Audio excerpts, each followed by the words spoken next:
Could I now ask Councillor Dearlove to the table, who's representing Didcot Town Council?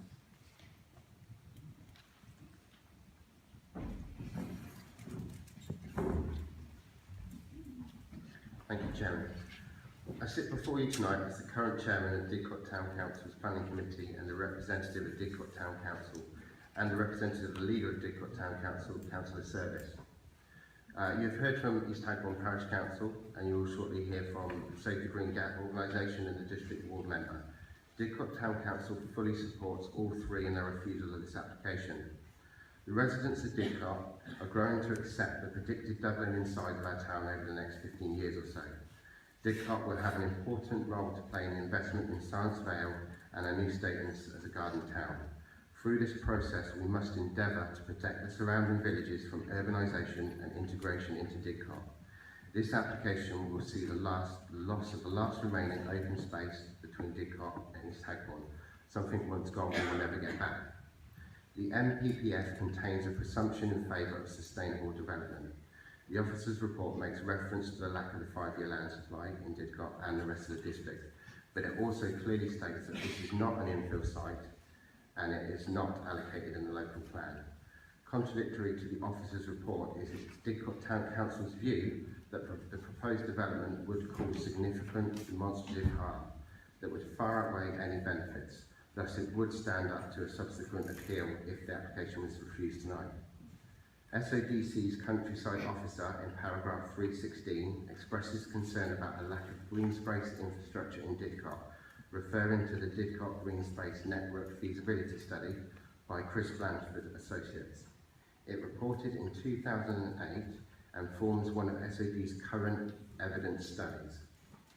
Its objective was to examine the need for enhanced provision of accessible natural green space in and around Didcot. It sets out a green space network to the southern Didcot, which this site is new. Which this site has new open access land, accessible natural green space.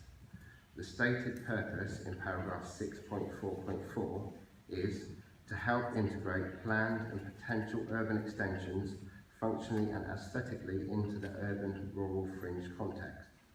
The officer's report, paragraph 619, the officer's report in paragraph 619 states that the amount of space is not what is envisaged in Didcot's Green Space Network feasibility study, and notes Didcot's garden town proposals do not exist. There is therefore no way to remedy this impact other than to refuse this application. North Wessex AONB Board objects to the urbanisation and the landscape and the damage to the settings of the North Wessex AONB from New Road and a definitive footpath. There is currently a beautiful view across open farmland.